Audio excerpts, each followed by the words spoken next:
मित्रांनो, लग्नानंतर होईलच प्रेम या मालिकेला सध्या धक्कादायक वळण मिळालंय.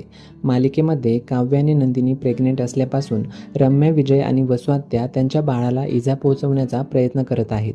बाहेर गेलेल्या काव्याला गाडीने उडवायचं असं प्लॅन वसुआत्या आणि विजय करतात. ठरल्याप्रमाणे विजय जोरदार वेगाने गाडी चालवत येतो आणि हा ॲक्सिडेंट घडवून आणतो.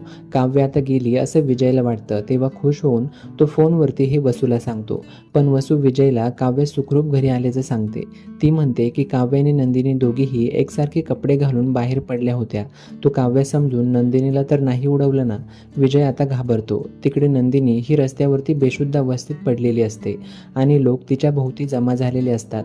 जीवा सुद्धा तिथून जात असतो. जमलेली माणसं बघून तो तिथं येतो. आता ही नंदिनी खरंच विजयच्या गाडीने उडवल्यामुळे बेशुद्ध झालेली असेल की ती साधी चक्कर येऊन पडलेली असेल आणि विजयने काव्याला समजून दुसऱ्या भलत्याच कोणातरी मुलीला गाडीने उडवलं असेल, हे बघणं मालिकेत आता रंजकदार असणार आहे.